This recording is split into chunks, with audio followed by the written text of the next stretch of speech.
जय हिंद बच्चों। प्रश्नावली 1.1 का क्वेश्चन नंबर 5 है। तो चलिए हम क्वेश्चन नंबर 5 को देख लेते हैं। यहाँ क्वेश्चन नंबर 5 हमारा कह रहा है कि यूक्लिड विभाजन प्रमेयिका का प्रयोग करके दर्शाइए कि किसी धनात्मक पूर्णांक का घन 9m या 9m+8 के रूप का होता है। देखिए, इससे पहले हमने हल किया था क्वेश्चन नंबर 4 को। यहाँ इसके नीचे दिया था संकेत कि यह मान लीजिए यक्स कोई धनात्मक पूर्णांक है, तब यह 3q+1 या 3q+2 के रूप में लिखा जा सकता है। तो यक्स कोई धनात्मक पूर्णांक मान लेंगे और जब यक्स धनात्मक पूर्णांक होगा तो इसके तीन रूप हो जाएंगे, 3q+1 या 3q+2 के रूप में लिखा जा सकता है। और यहाँ से फिर हमें सिद्ध करना था चौथे नंबर में कि 3m वह 3m+1 के रूप का होता है, लेकिन पांचवें नंबर में ये सिद्ध करना है, उसमें वर्ग सिद्ध करना था, इसमें घन सिद्ध करना है। तो घन जो हमारा होगा वो 9m और 9m+1 या 9m+8 के रूप का होता है। तो सबसे पहले जो संकेत दिया था हमने यहाँ लिख लिया कि माना यक्स कोई धनात्मक पूर्णांक है। फिर जब धनात्मक पूर्णांक x हो जाएगा तो यहाँ x के तीन मान हो जाएंगे, जैसा उसमें संकेत में दिया था, 3q+1 व 3q+2 के रूप में लिखा जा सकता है।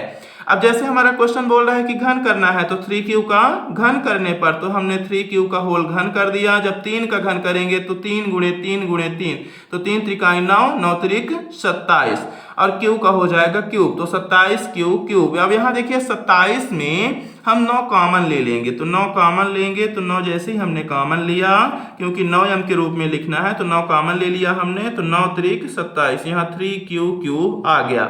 अब जहां हमें लिख देना है कि 3q क्यूब जो है हमारा, तो ये यम के रूप का होगा, तो 3q क्यूब बराबर लिख दिया हमने यम। तो बराबर यहाँ हमें आ जाएगा, बराबर हमको यहाँ प्राप्त हो जाएगा 9m। देखिए हमारा पहला वाला सॉल्व हो गया, ये 9m के रूप का मिल जाता है। अब अगले स्टेप में x का मान हमारा था 3q+1, तो यहाँ पास हम लिखेंगे 3q+1 का घन करने पर, तो 3q+1 का घन करने पर इसका हम घन कर देंगे। तो देखिए ये हो जाएगा 3q+1 का होल क्यूब बराबर। अब देखिए हमारी एक सर्वसमीका होती है, सर्वसमीका हमारी ये कहती है x + y का होल क्यूब की सहायता से ही हम इसको सॉल्व कर सकते हैं। तो x + y का होल क्यूब बराबर होता है x³ + 3x² y + 3xy² y³। अब देखिए यहाँ x का मान है 3q, y का मान है 1, तो उसी की तरह यहाँ हमें विस्तारित रूप में करके लिख देना है। तो सबसे पहले x का क्यूब मतलब 3q का होल क्यूब प्लस 3 × x² यानी 3q का होल स्क्वायर इंटू y, तो y का मान है 1 तो लिख देंगे y, फिर प्लस का चिन्ह है तो लगा देंगे प्लस, फिर 3 × x की वैल्यू है 3q तो यहाँ लिखेंगे 3q। इसके बाद है y², तो इंटू y की वैल्यू है 1 तो y का हो गया स्क्वायर प्लस y³ तो 1 का हो जाएगा क्यूब। इस प्रकार से हमने इसको यहाँ विस्तारित रूप में लिख दिया है। एक बार फिर से आप ध्यान से देख लेंगे। सबसे पहले हमने x का क्यूब किया, फिर प्लस 3x² y था तो 3x के स्थान पे 3q था तो 3q का स्क्वायर इंटू y का मान यहाँ 1 है, यहाँ 1 है तो यहाँ लिखा हमने 1, फिर यहाँ से लिखा हमने प्लस, ये हमारा 3 था तो 3x की वैल्यू थी 3q तो 3q लिखा इंटू y², तो y की वैल्यू है 1 या y के स्थान पर है 1 तो 1 का स्क्वायर। इसके बाद है प्लस y³, तो y के स्थान पर है 1 तो 1 का कर दिया हमने क्यूब। इस प्रकार से हमने इसको विस्तारित करके यहाँ लिख दिया है। अब इसके आगे हम इसको करते हैं, तो जब हम 3 का होल क्यूब करेंगे तो 3 त्रिकाई 9 त्रिक 27, यहाँ आ जाएगा 27, क्यूब का क्यूब तो ये क्यूब का क्यूब ही रहेगा, ये प्लस का चिन्ह है तो प्लस। यहाँ सबसे पहले ही ब्रैकेट के अंदर वाले करेंगे, तो जब 3 का वर्ग करेंगे तो 3 त्रिकाई 9 और 9 त्रिक 27, तो यहाँ आ जाएगा 27q²।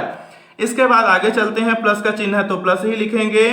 ये हमारा 1 का वर्ग है तो 1 1 कम 1 ही होगा और ये 3 त्रिकाई 9 क्यूब हो जाएगा। 1 का क्यूब करने पर हमें 1 ही प्राप्त होता है, तो यहाँ पास हमको लिख देना है 1। अब देखिए यहाँ 27, यहाँ 27, यहाँ 9, हम इन तीनों स्टेप्स से 9 कॉमन ले सकते हैं, तो हम अगले स्टेप में 9 ले लेंगे कॉमन। यहाँ से हम 9 और क्यू भी तीनों में है देख रहे हैं, तो 9 क्यू कॉमन ले लेते हैं। जब क्यू भी कॉमन में है तो क्यू भी ले लेते हैं, तो 9 त्रिक 27 यहाँ पास आ गया 9 त्रिक 27 3 क्यू स्क्वायर प्लस 9 त्रिक 27, यहाँ फिर से 3 आ गया, एक क्यू बाहर आ गया तो यहाँ ये केवल क्यू बचा प्लस, अब यहाँ से ये पूरा का पूरा 9 क्यू कॉमन में आ गया तो यहाँ बचा 1 और लास्ट में बचाता है +1, तो यहाँ हमने लिख दिया +1।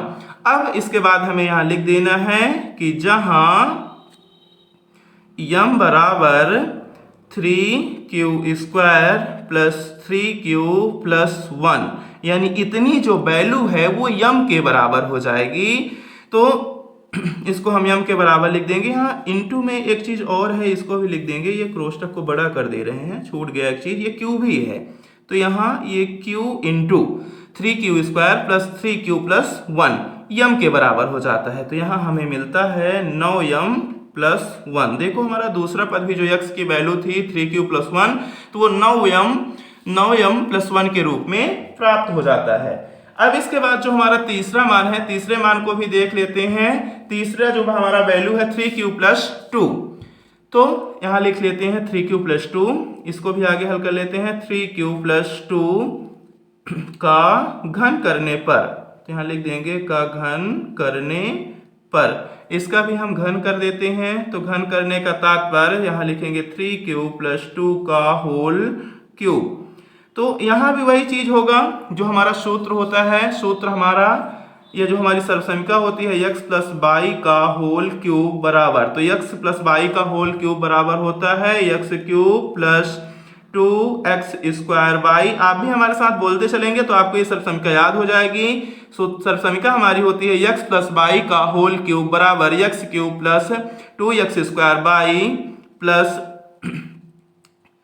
2x स्क्वायर नहीं, मिस्टेक हो गया, 3x square y plus 3x y square plus y cube, ये हमारी सर्वसमीका हो गई।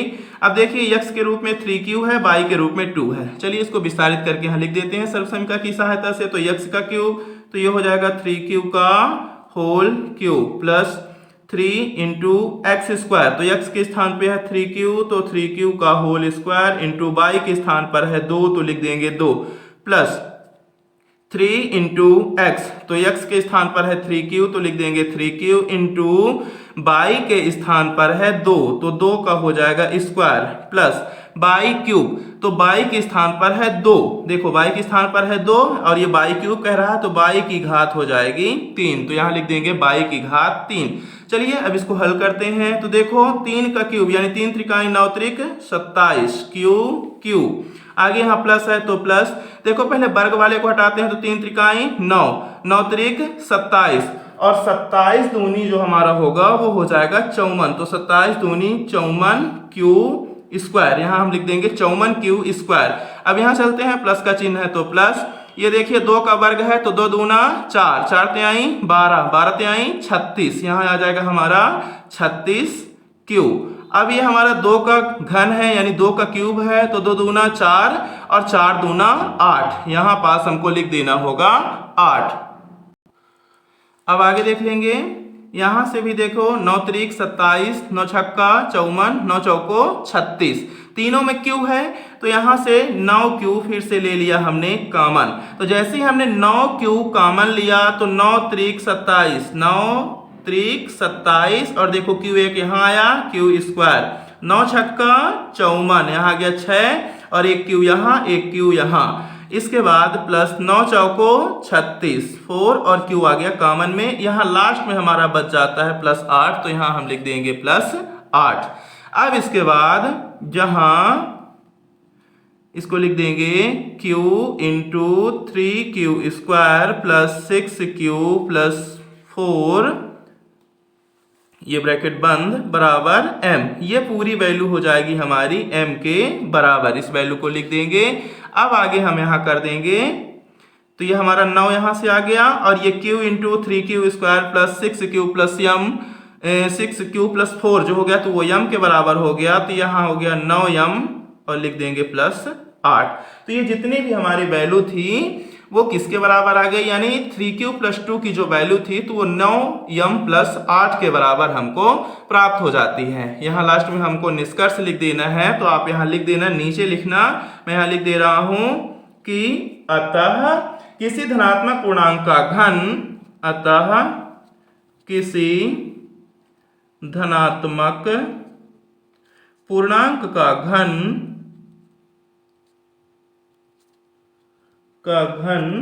9m अल्पविराम 9m + 1 व 9m + 8 के रूप का होता है, के रूप का होता है। इस प्रकार से हमारा ये प्रश्न सरल हो जाता है, यानी हल हो जाता है, बिल्कुल कठिन नहीं है। इसको देख करके आप बहुत कठिन मानते होंगे। आप इसी वीडियो लेक्चर के माध्यम से 2 बार 4 बार इसको देख सकते हैं, और यदि आपको वीडियो पसंद आता है तो आप अपने मित्रों के साथ शेयर करें और चैनल को सब्सक्राइब करें। धन्यवाद।